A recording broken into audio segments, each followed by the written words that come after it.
Okay, today Andy Lowe will discuss altering the articulation of Caribbean diaspora discourse, Yadi versus the rest.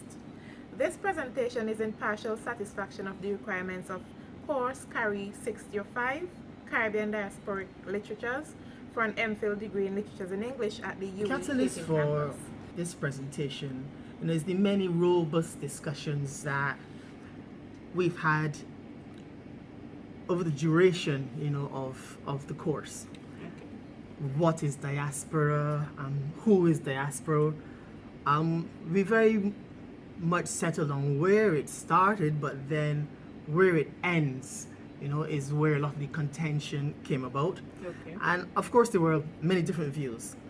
My feeling, is that the discourse, especially in some texts, tended to lean towards the Afro-Caribbean experience, Okay. and I believe that this has implications for how we view and how we imagine diaspora. So first, I'm going to look at a chapter by Robin Cohen. It's Cultural Diaspora, the Caribbean Case, and it's taken from his work, Caribbean Migration, Globalised Identities. And the chapter treats Caribbean diaspora as if it is defined by being Afro-Caribbean. Okay. Next, I take a brief look at some texts from the course in order to illustrate how they reinforce the whole idea of Caribbean diaspora as a Black suffering experience. Yeah?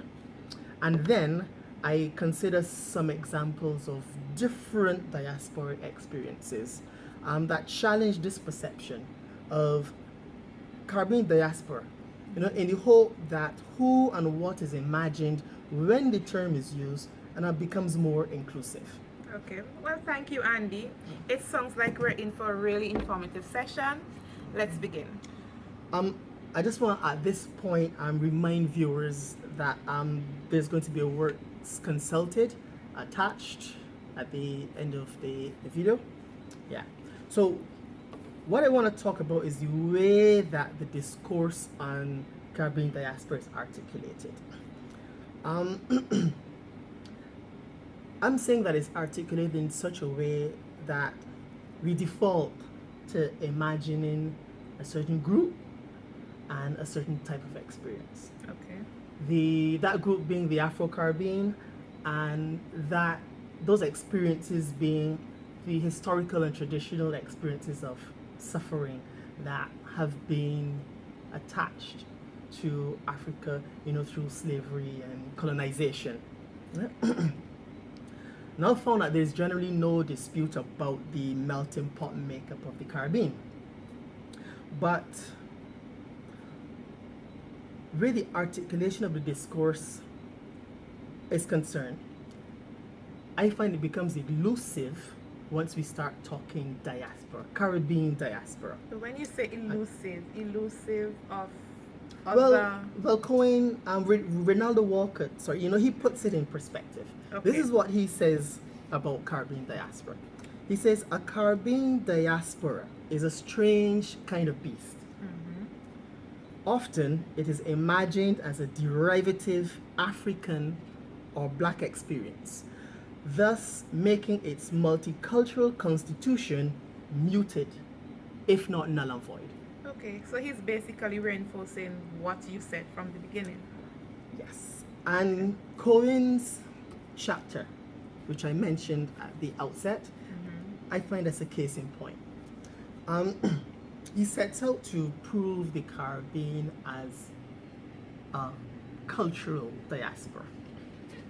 And he begins by admitting, yes, the multicultural makeup of the Caribbean, because he mentions the different types of diasporas, that make up the Caribbean. He talks about the imperial diaspora, the labor diaspora, and the victim diaspora. But when he begins to carry out his test to prove that the Caribbean is a cultural diaspora, everything seems to point to things African. Like Afro. Yeah. So, but why is this of concern to you? Do you think there is a fixed definition of diaspora that is somehow being ignored by Cohen, or maybe somehow misrepresented? Well, I'm more concerned because his conclusion about what constitutes a Caribbean diaspora is exclusive. Well, I said sounds like a repetition, but I'll just go on to explain. When we look at his test, yeah? Okay. So he says that there must be, well, let's take about three of the points he uses in this test. And one, he says there must be cultural retention. That's one. Cultural retention, okay. Two, there must be some desire to return. And he says that there must be the presence of cultural artifacts or products showing cross influences between Africa and the Caribbean. Okay? Now, his example of cultural retention identifies voodoo and the return to Africanness, according to him, as demonstrated in the Maroon communities of Jamaica. Okay, I can see Africanness coming up there. His example of the interest in return, he points to the Universal Negro Movement Association, which was founded by Marcus Garvey. And one of the elements that was integral to that movement was the Black Star Liner, which was a shipping company owned by blacks, which actually had the intention of returning Africans back to Africa. And we're dealing with just Africans here. So far, yes. Okay. And there's also his point about Rastafarianism with its roots in Ethiopia. His third example, well, I find that it speaks for itself. How so? He says the presence of cultural artifacts or products showing cross influences between Africa and the Caribbean, not Asia and the Caribbean, not Europe and the Caribbean. So, according to Cohen's chapter, to be constituted as a diaspora, a cultural diaspora, is to yearn or for things African or to be African. Okay, and that's where the exclusiveness And comes so, in. yes, so all the other diasporas which he started the chapter by mentioning are excluded. Okay. And this, I find, is supported by many of the texts that I've come across in this course and some of the other courses that I've done here. And you're talking about undergrad, postgrad level. Yeah. Okay. But before I go any further, let's just have an idea of the kind of material that you have come across. Well, when I think about my undergrad experiences, I was exposed to various texts from across the Caribbean diaspora. I'm talking about Hispanophone, Francophone, Anglophone. But what sticks out really are three Francophone texts. As the sorcerer said, by Miriam Wanavera, I'm not sure if I'm pronouncing that right. Love, Anger, Madness by Mervu Chauvet, and Book of Emma by Agnon. And I think they made such an impression on me because they were very graphic, very traumatic in nature. I'm speaking about betrayal, rape, war, very grotesque images. And if I recall correctly, they were all experienced by immigrants. And the dominant themes in all of these stories seem to have been alienation, exile, isolation, disassociation, exploitation of the immigrants, really. So there's this sense of powerlessness, voicelessness in some instances. Now the Anglophone and the Hispanophone has the same themes, but in these stories, in these Francophone stories, they were really just troubling, really. Traumatic, and so they stand out. I don't know if so then basically these books can have, go ahead. Yeah, a plethora of texts focusing on sufferers. Oh, so you talked about betrayal, rape, war, suffering. Yes. So that's the exact point I made, and I'm finding that in the articulation of Caribbean diaspora, the focus is not only now on disorder and suffering, but it's on the suffering of the blacks. The blacks. Yeah, that's what I'm finding. And if we looked at, started by looking at Edwidge Danticat's The Jawbreaker. And we just take a look at something that Maria Rice Bellamy says about this book. Well, it's a About collection of Danticat's stories. book. Yeah, it's Okay. just a collection of stories that Danticat went around collecting. And this is what Maria Rice Bellamy, says about it. First, she sees it as a text of trauma. Healing is not possible. Repetition Yeah? of trauma. Again, yeah. And she says, circles of silence become traumatic repetitions resulting in stasis. The inability to heal or move forward after the traumas of violent experiences and the immigration process. And one of the examples that stayed with me from this book is the account of a torture survivor. Her name is Alerte Belons. And in her report of her experience, she explains that the Makuts, what they call Taunton Makuts, basically foot soldiers for the Jifalier regime. They So went around. This is during the occupation. The 91 occupation of Jifalier regime. And she was tortured. And her account of being tortured, she says, her left hand was cut off Oh wow. with a machete. Okay. The fingers of her other hand were cut off. Her tongue was cut out. Her eye was cut out. Her head. Okay. Did chopped they in leave half. anything on her body? Did they leave her with anything? That is why it's so again the same kind of trauma that you Yeah, mentioned. it is. It's mentioned here again, but then again, it's a French. It's a is. French word as seems to be well. So there's a very- similarity. Yes. Yeah, and and the repetition of cut. They cut this, they cut that, they cut everything. And what I thought was significant was that, people were wondering, well, if she got her tongue cut out, how was she talking? Right. But she wasn't That talking. voicelessness. She was writing. Okay. And so that was one of the things that I thought powerful about that particular text. But this is just as an aside, the ability and the power of writing, to get your story out there.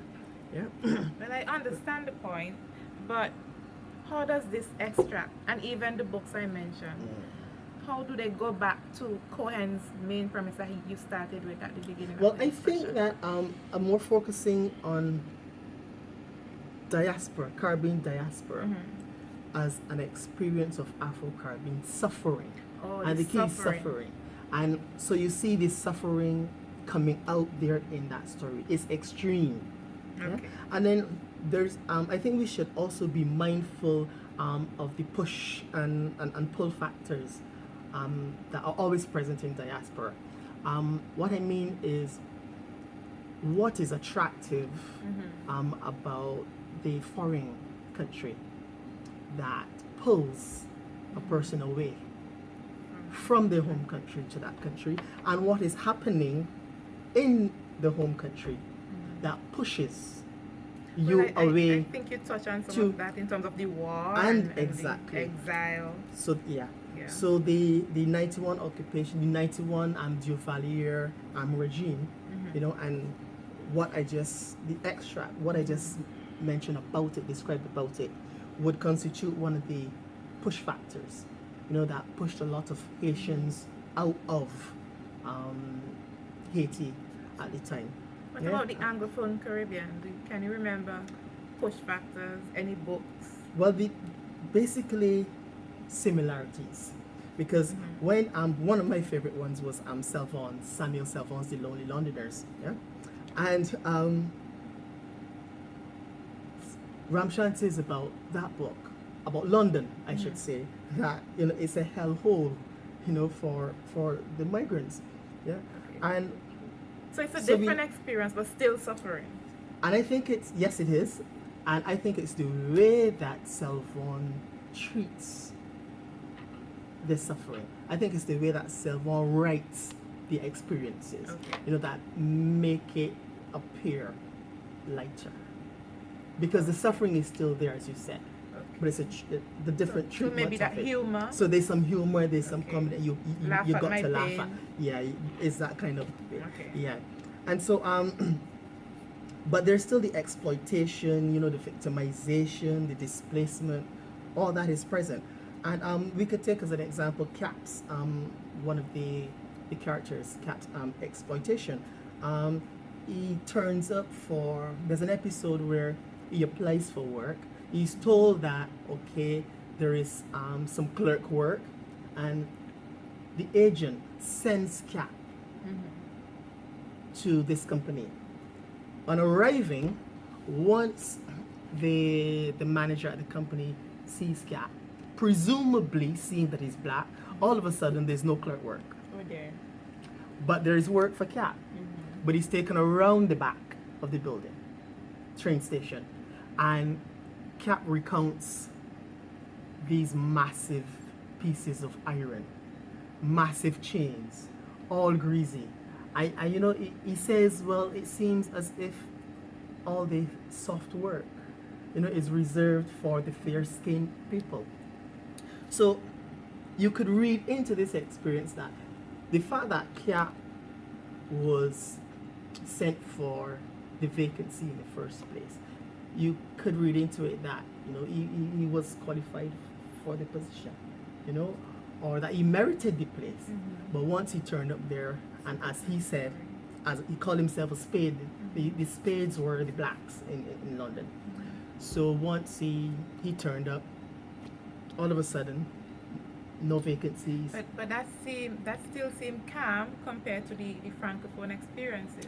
Yes, it does, but it still speaks to the presence of the exploitation, that is there and working in the society, and then there's this struggle for dwelling, for some place to live, and this is supported by Proctor's piece, Dwelling Places, an article he writes. He talks about his experience as a visitor in London, and he mentions the unpainted, unpeeling, rotting surfaces, and he says that these represent a sense of the real discomfort and dispossession, encountered by migrants. Yeah, powerful images.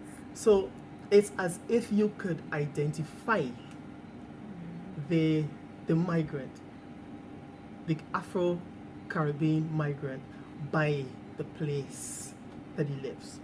Yeah. And then there is the struggle of Cap and Galahad, near the end of the story, where they're both, for me, brought to their lowest ebb. And I'll just look at an extract here. Okay. From where they're reduced. Things have gotten so bad, they're so hungry, they're reduced to catching birds, pigeons in the park for food. And I'll just read this bit here. It had one bitter season when it looked like the vengeance of Macaw fall on all the boys in London. Nobody can get any work.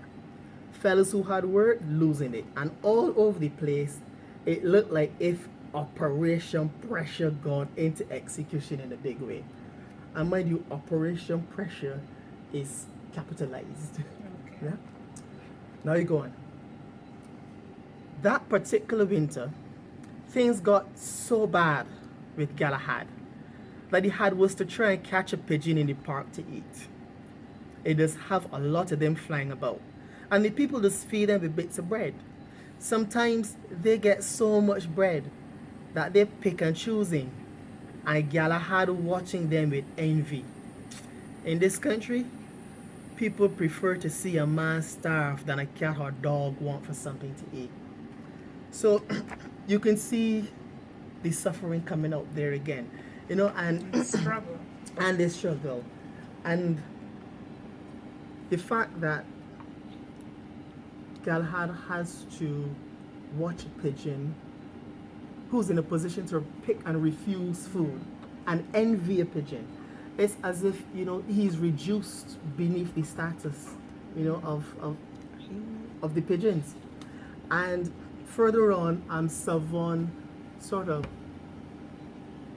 contrasts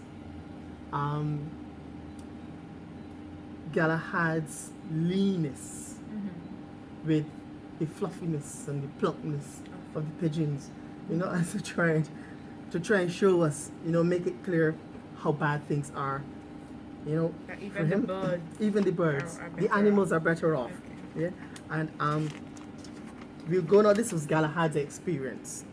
We'll go now to Cap's experience, which is a similar experience. This Galahad's experience concerned stealing. He had to try and steal a pigeon from in the park To eat. to get something to eat.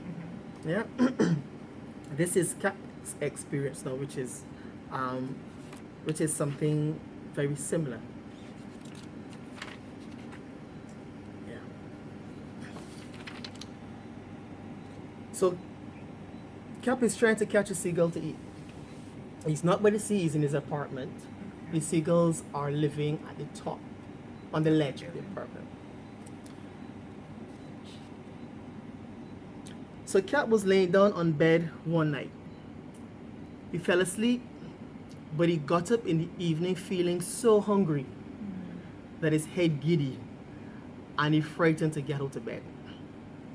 He laying there thinking about big meals at Chinese and Indian restaurants, and he remembering the times when fortune favored him and his belly full.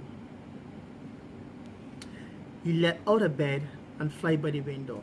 He's thinking about these seagulls. Sure enough, right there on the ledge, seagulls are perched. So Cap goes for some bread.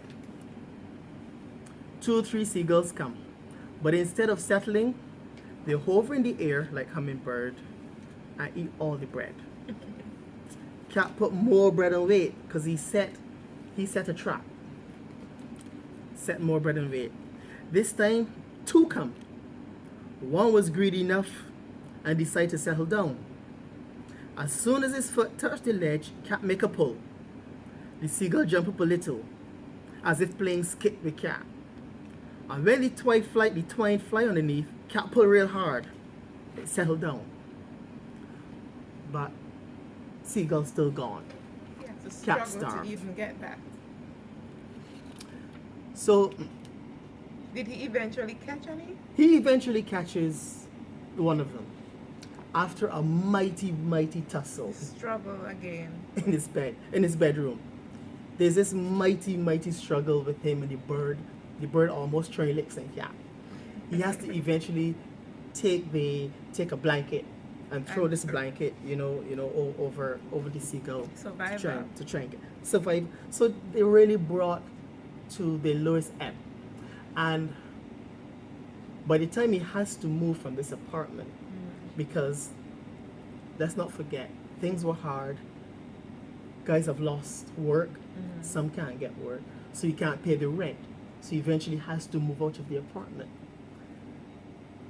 Selvon says, the narrator then, rather, says by the time Cap moves out of the apartment, he had significantly reduced the seagull population. He had to survive. So I mean, these are the But experiences. it also speaks about determination There's a determination. Yes. There's all that. and overcoming the And obstacles and finding ways and means to survive. Yes, and encapsulated in all that, is the real roughness, the real downtroddenness, of the migrant. Yeah. So this is Selvon's Londoners, and Ramchan in his in the introduction, he says that Selvon's immigrants inhabited a nightmare world that was his description of So it. A even though nightmare world. we were talking about the humor, it's still the nightmare. It's the still there. The suffering is presence, still the there. presence of it is still there. You know? And this nightmare world, you know, results in the protagonist, you know, of Austin Clarke's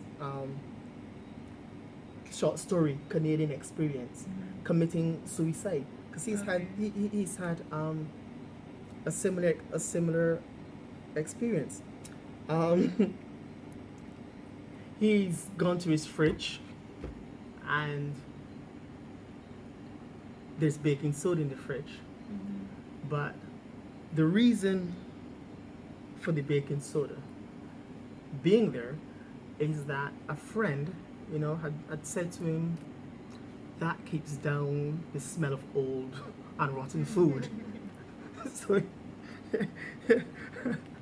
and he's got 3 hot dogs in his fridge. And the hot dogs are described as being similar to 3 limp little boys' penises. Oh, the image. So you can, that tells you, that alone tells you, you know, how this man is struggling, you know, and then there's this reference to the few slices of bread that's in a Wonder bag, and on the bag there is the picture, the image of a little white girl smiling back. Very symbolic. So it's, you see the symbolism there of who's the sufferer, who's not, victim, who's not. Yeah, and this world and the pressure from this world and these experiences, you know, result in him committing suicide because he just can't deal with it, you know.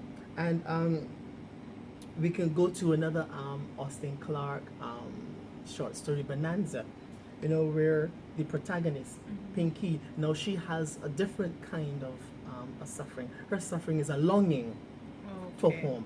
She's a domestic in Canada, and she's gone to a party, you know, which she ended up being at because her boss was too busy to make it, so she passed the invitation to her. So she goes, and she feels totally isolated, you know, at this gathering, despite she as a Bajan is there with other Bajans. But the other Bajans who are there to promote and sell Barbados. So, you know, the setup they're there with the projectors that she's talking about, you know, and so there's the food and the stuff to entertain and to sell Barbados. And her challenge is that she can only she's seeing Barbados on this projector, and she's seeing visitors from Canada and Europe on the beaches in the Caribbean, you know, enjoying the clear blue water that she talks about, taking the sand in their hand, and she's longing for this, and she can't get it, you know. And then she gets really upset about food, you know. There's one of the white guys standing in front of this plate of what she calls flying fish. She calls it good old Bajan flying fish, and she can't get Bajan flying fish in Canada. So you're talking about the picture still? Yeah. So Okay. she turns up. She's at the buffet table, and she's standing in line to get some of this good old Bajan flying fish, and she can't get any because this other guy, you know, he's not moving. You know, and this, for her, you know, it's comical, you know, we laugh at it, but it's a serious thing for her. And for her, it's that kind of suffering, you know. So she's symbolic. Consumerism, the guy there eating. Yeah. And then another story that I thought was really, really significant, you know, was Andrea Levy's Loose Change. And this told the story of a migrant girl, again, little girl, you know, who makes, for me, a significant contribution, to the host nation. She helps one of the nationals from London with some change. It's got it's, hence the term loose change, the name of this story, loose change. The I of the story, I narrator of the story, she has a bad experience. Her period comes much sooner than she expects, and she's got no change for the tampon machine. She's out in public, so she needs some change. This poor migrant girl produces the change, for her, and saves the day for her. Now, what's important and symbolic about that for me is, you can see the whole experience of period as a rupturing, of the host, a rupturing of and it brings to mind the economy, the rupturing economy, of Britain, after the Second World War, and the contribution, that the migrant who's coming to save, who's coming in to work and stem that flow, to stem that rupture. So she makes that contribution, but then, true to form, she's not what is promised to her, by the member of the host nation for her efforts is not delivered. So again, exploitation. So there's this. However we look at these texts, there's all experiences of suffering, in some form or fashion, But I am suggesting, the possibility, of other diaspora experiences. I think, yes, I understand, because so far you've articulated, the Caribbean diaspora's suffering, as you rightly said. But let's go back to Cohen, how he began his chapter. Yeah. He talks about the reconstitution of the notion of diaspora, what it was before, what it is now, and what it will evolve to be. Now, you talked about what it was before and what it is now, the post-colonial definition, really, that seemed to exclude globalization in terms of the construction of new identities, and the postmodernist view of homeland as a vibrant, dynamic set of cultural interactions that fundamentally question the very ideas of home. Because the diaspora and migration and all that, home comes into play. I am talking about the changing view of migration now. I'm going towards what it will evolve to be.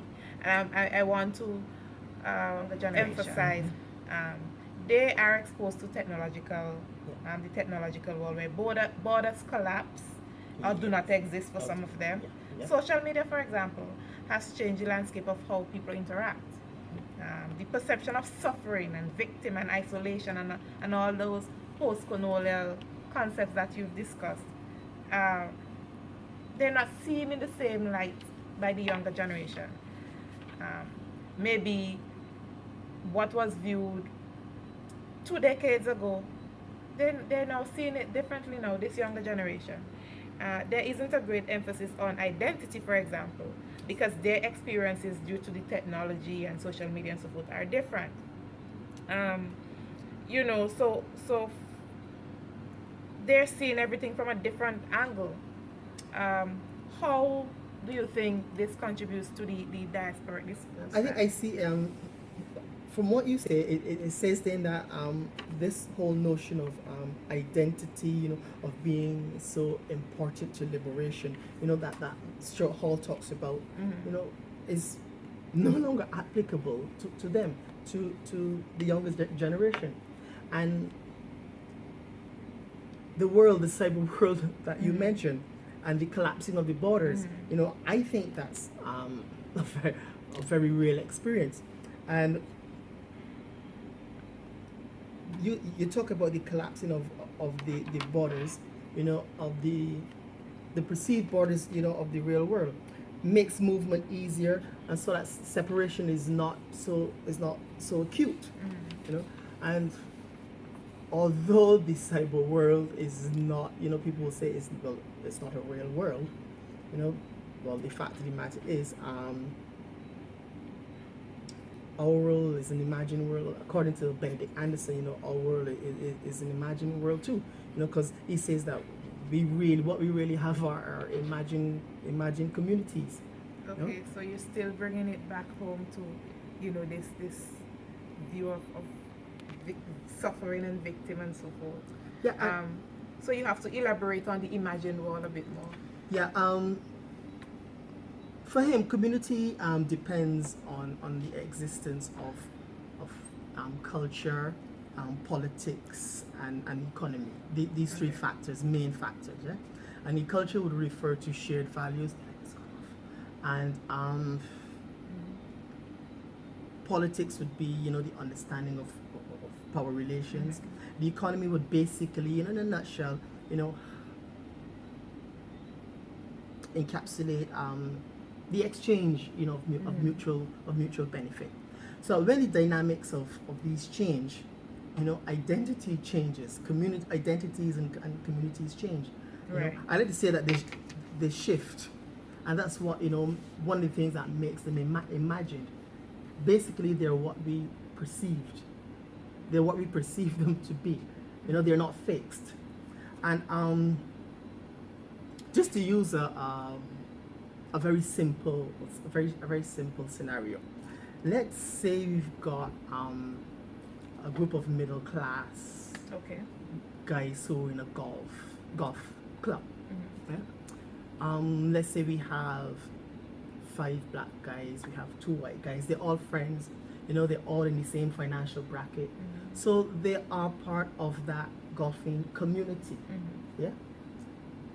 They go now to, let's say, an African conference, or a conference on reparations for slavery. They turn up and there are 500 people, blacks, in at this conference, but you have 2 white guys. They are in the company of the other 3 black guys. But can you imagine now the identity and the way they identify themselves? Can you still imagine them identifying themselves as belonging there? Okay. Do you see what I mean? So because the context of the situation has changed, because the dynamics, the politics of the situation now has changed, it now affects how they see themselves. Okay. And you can see they're not necessarily seeing themselves as belonging. And even if they do, what about how the others view them? Do the other 500 people view them as belonging there?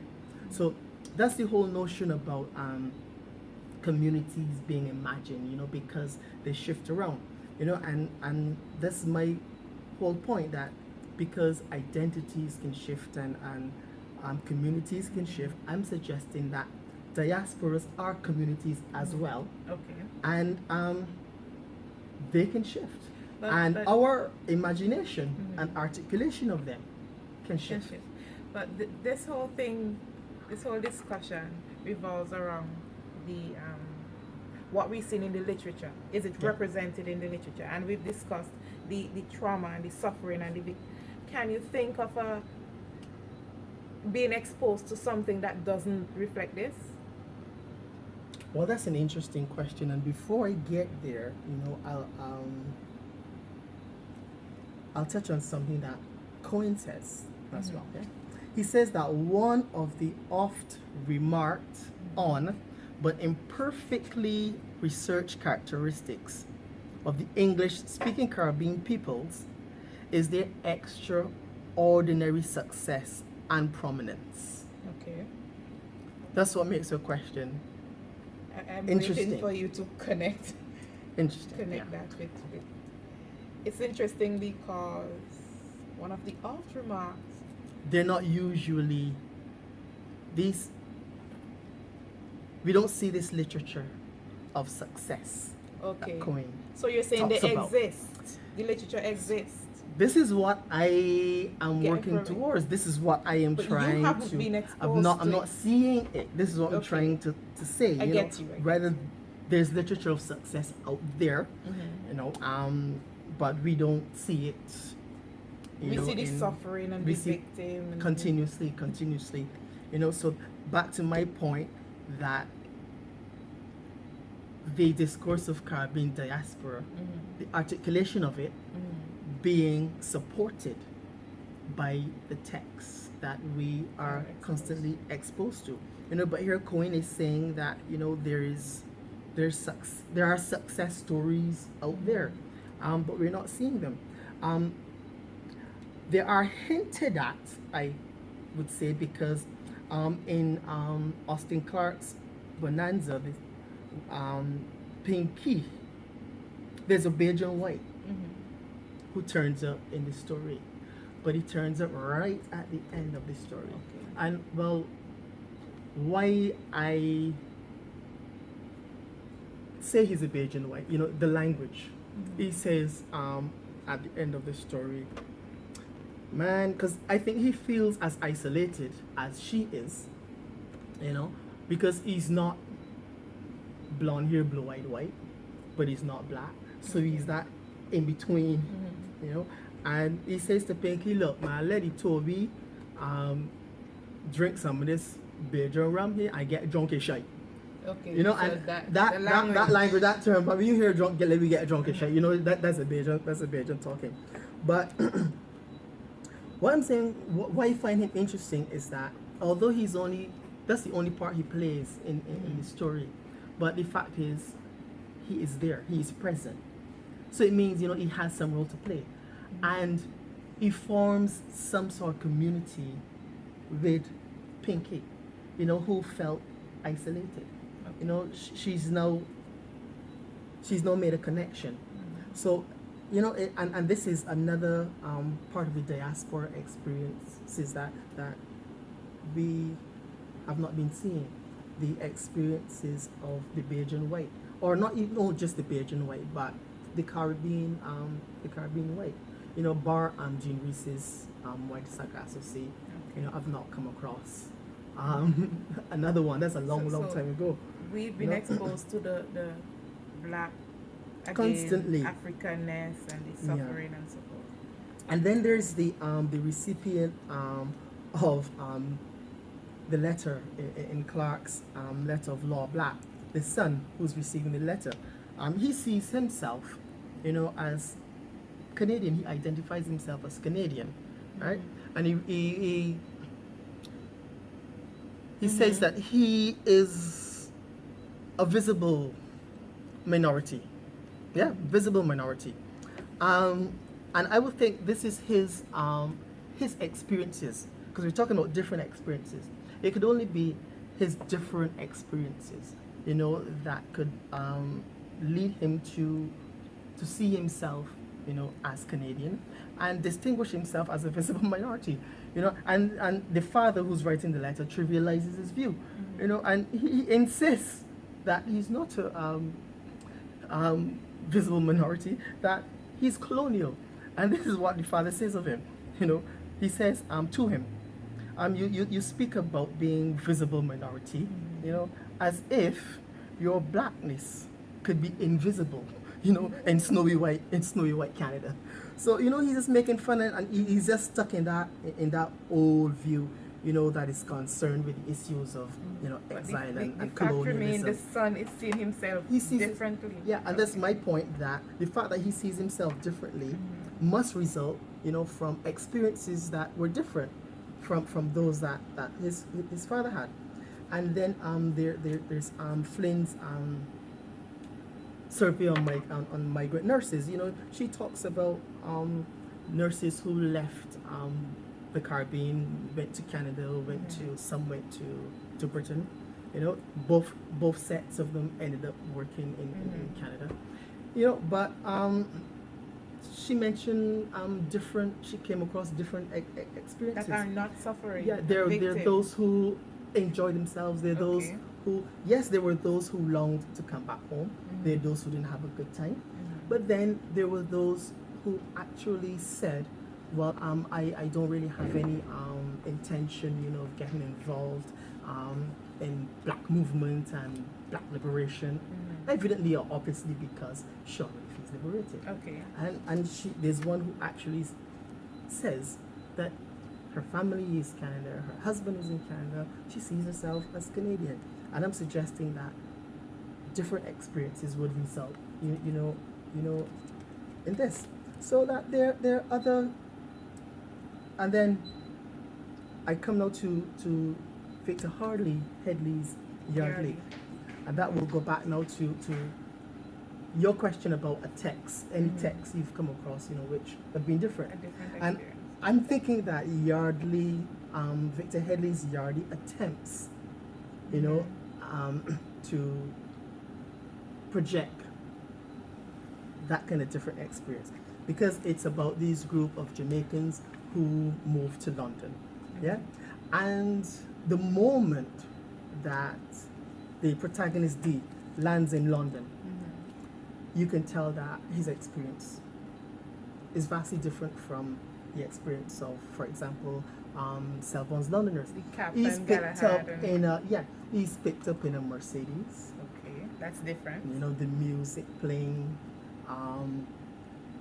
cruising down the London streets, that kind of, and he and his, I would have to call them goons because they're actually drug dealers, and that makes it interesting. That puts a different twist to it. But we'll come back to that. They dominate London rather than London dominate them. So they take control of the whatever's place. happening to them. Yeah, they eat. When you look at what they eat, what they drink, where they live, they drive in Benzes and Beamers. They eat steak, while Cap and Galahad at some point are struggling eating pigeon and seagull, right? Yeah, they're drinking champagne. So there's a different experience. But interestingly, like I said, they are drug dealers. So this now is another aspect of diaspora that we haven't come across, and that I'm saying has not been dealt with. We've seen the migrant or the Afro-Caribbean migrant as victim. Yes. Here now is the Afro-Caribbean migrant as villain, because he's transporting crime from the Caribbean into London. And again, that goes back to the push and pull factors of diaspora. What was happening or taking place in Jamaica that pushes them to set up in London. To, first things first, towards drugs and drug dealing, and then what is happening in London that attracts them, and pays for what they are selling. Okay. So these are other diasporic experiences, that I find are out there, but don't seem to be dealt with. And I always think that there's something at stake. It seems when we use this term diaspora, and we have to wonder, what, when we read what is represented and what is excluded and why, and Shackleton, makes reference to this when he says that the Western Academy, he finds, has established a conservative canon of post-colonial literature, one which foregrounds established post-colonial writers, or those who rewrite and hence reinforce the Western canon. As such, the project of post-colonial writing to repudiate what is understood to be canonical by representing non-Western alternative literatures is not exemplified in practice in Western universities. So I'm asking, is our university guilty of such? And why have these courses that we've been exposed to, not engaged more deeply, with the other diasporic experiences, that are out there? What is at stake? I'm wondering, with the inclusion, of these other experiences present implications for who we blame, for the prolonged retardation of the Caribbean's development, or maybe are they not diasporic at all? I don't know. So I just think that until we can be certain whether they are not, I'm suggesting that we be more open towards them. Because one of the pet peeves of post-colonial theory, Yes. is this indifference to difference. So I want to suggest that we alter the expression of Caribbean diasporic discourse to ensure that we do not perpetuate the colonial response to what is not perceived as belonging. Okay. Well, thank you, Andy. I could add to that, but that will prolong the And we don't have the discussion. time. And we will go for want the to next leave discussion. something for the viewers Yeah. to add. Yeah. So thank you for an enlightening conversation. Indeed, most of the concerns associated with migration diaspora are as dynamic as the concepts themselves, as you have just explained. You stated in the intro that there were various perspectives coming from the robust discussions in class. So if you guys have a different outlook and you want to add to the dialogue, feel free to drop your comments below, and let's continue this conversation. Yeah. And just remember that the bibliography to books and theories mentioned can be found in the description below. See you soon again.